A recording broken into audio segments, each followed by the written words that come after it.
Hello there and a very good Monday morning to all our viewers. Welcome to the Breakfast Rundown with me, Zulfick Farzan. Now, the 57th session of the United Nations Human Rights Council will commence later this afternoon in Sri Lankan time, and Sri Lanka's human rights record and status will be discussed at the Geneva sessions of the UNHRC. Now, let's dive into the details of what's happening here in Sri Lanka. Now, the Election Commission has summoned all the presidential candidates and their representatives for a very important meeting later today. Now, this meeting will take place at the Election Secretariat at around 10 a.m. Now, in a related development, representatives of election monitoring bodies have also been requested to be present at the Election Commission for another crucial meeting. Now, that meeting will take place at 2 p.m. later on today. Now, the Election Commission has also announced a new initiative to facilitate voting for individuals without a valid identification card in the upcoming 2024 presidential election. Now, voters can now obtain a temporary ID card to ensure their participation in the electoral process. Now, according to the Election Commission, these temporary voter IDs will be available at district secretariat offices or district election officers. Now, to apply, voters must submit their application through their Grama Niladhari officer or the estate superintendent.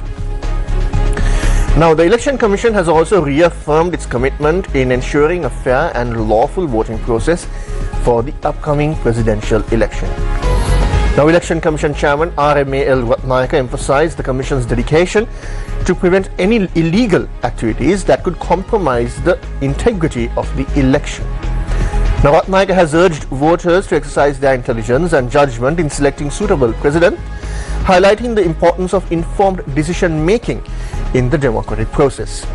Now, additionally, the Election Commission is actively working to eliminate biased survey reports that could unduly influence the voter opinions at the presidential election that will take place on the 21st of September.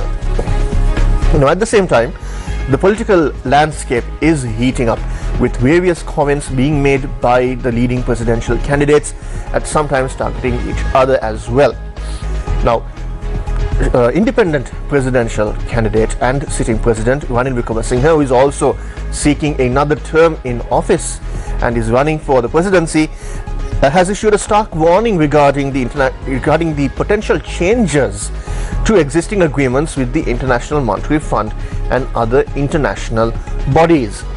Now, Ranil Wickremesinghe has cautioned that altering these agreements, as proposed by fellow candidates Sajith Premadasa and Anil Kumar Dissanayake, could lead to a potential economic collapse. Wickremesinghe highlighted the success of his administration in securing debt relief agreements with the IMF, the Asian Development Bank, the World Bank, and 18 creditor nations. These agreements have resulted in 10 billion in debt relief and an extension of the repayment period until 2043. Now, these are comments by Ranil Wickremesinghe, the independent presidential candidate. Now, he also emphasized the importance of maintaining these agreements to ensure economic stability and growth.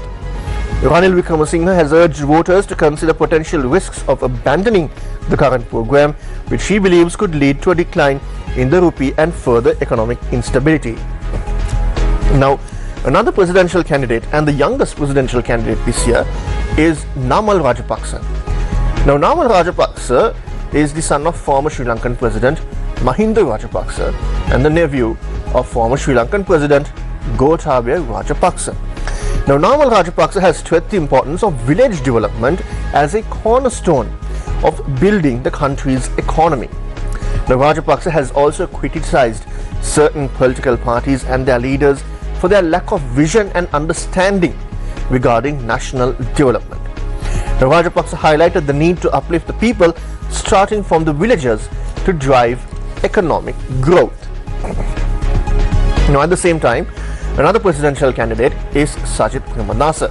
Now, he is the son of late President Ranasinghe Premadasa.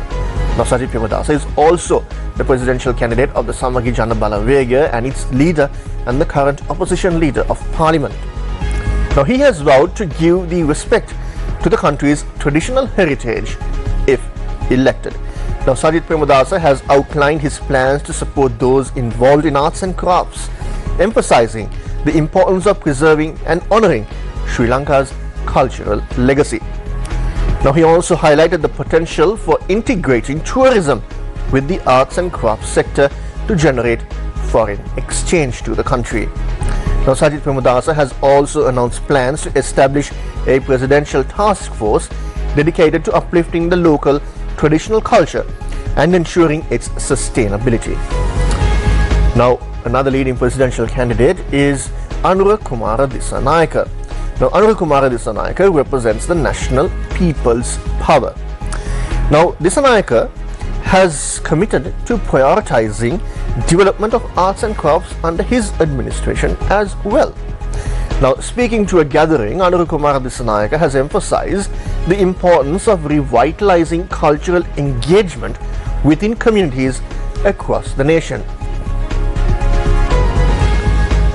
Now, he also, speaking to a gathering, said go to a village and ask them when was the last time they visited a cinema with their family to watch a movie or a theatre to watch a play. Now, he said that Sri Lanka's community in the rural areas has dried up and they need to be freshened up.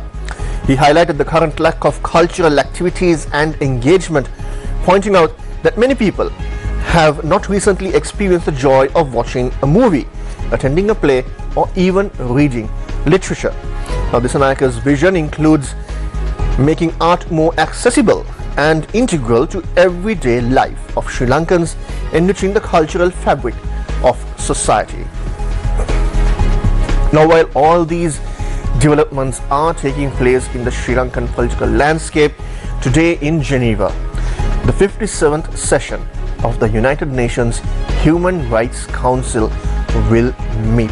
Now, it is reported that at the UNHRC session in Geneva, Sri Lanka's human rights status and its record will be taken up for discussion, even with opening remarks from the UN Human Rights Chief Volker Turk. Now, recently, a report by the UNHRC has raised concerns over Sri Lanka's record on uplifting and upholding human rights within the country. Now, moving on to something on the down south. Now, Sri Lanka has two major ports. That's the Colombo Harbour and the Hambantota International Port. Now, the Hambantota International Port is saying that it has experienced a substantial increase in the number of vessels arriving for repairs and layups this year. They are saying that this has highlighted a significant boost in its operational growth. Now, from January to August 2024, Hambantota International Port hosted 23 vessels for these services, marking an achievement of 53% increase compared to the 15 vessels during the same period last year. Now, the Hambantota International Port says that this surge underscores the port's growing reputation as a key hub for maritime repairs and maintenance. Now, in August alone, 2 vessels arrived at HIP, while a third, which had been at port for a 7-month layup, concluded its repairs. Now, just to give you a brief about those vessels, the floating production, storage and offloading vessel Sweta Venetia completed an extensive layup and departed on 21st August. Then additionally, MV Ram Commander was at HIP from August 3rd to 22nd for short-term repairs. And the most recent arrival is the bulk carrier Archon Gabriel, docked at HIP on 26th August for maintenance of its steering gear's hydraulic system. Now, the Hambantota International Port says this increase in vessel arrivals for repairs and layups at HIP reflects the port's enhanced capabilities and its strategic importance in the maritime sector.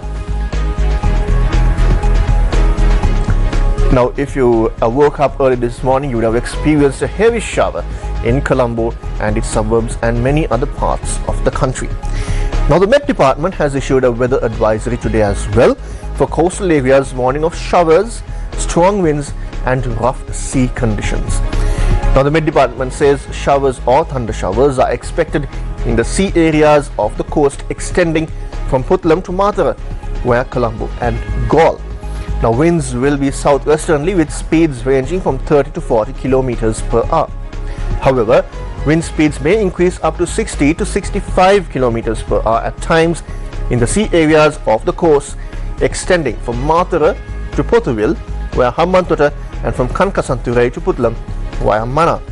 Additionally, wind speeds can reach 50 to 55 kilometers per hour in the sea areas off the coast extending from Trincomalee and Kankasanturai and from Putlam to Matara via Colombo and Galle.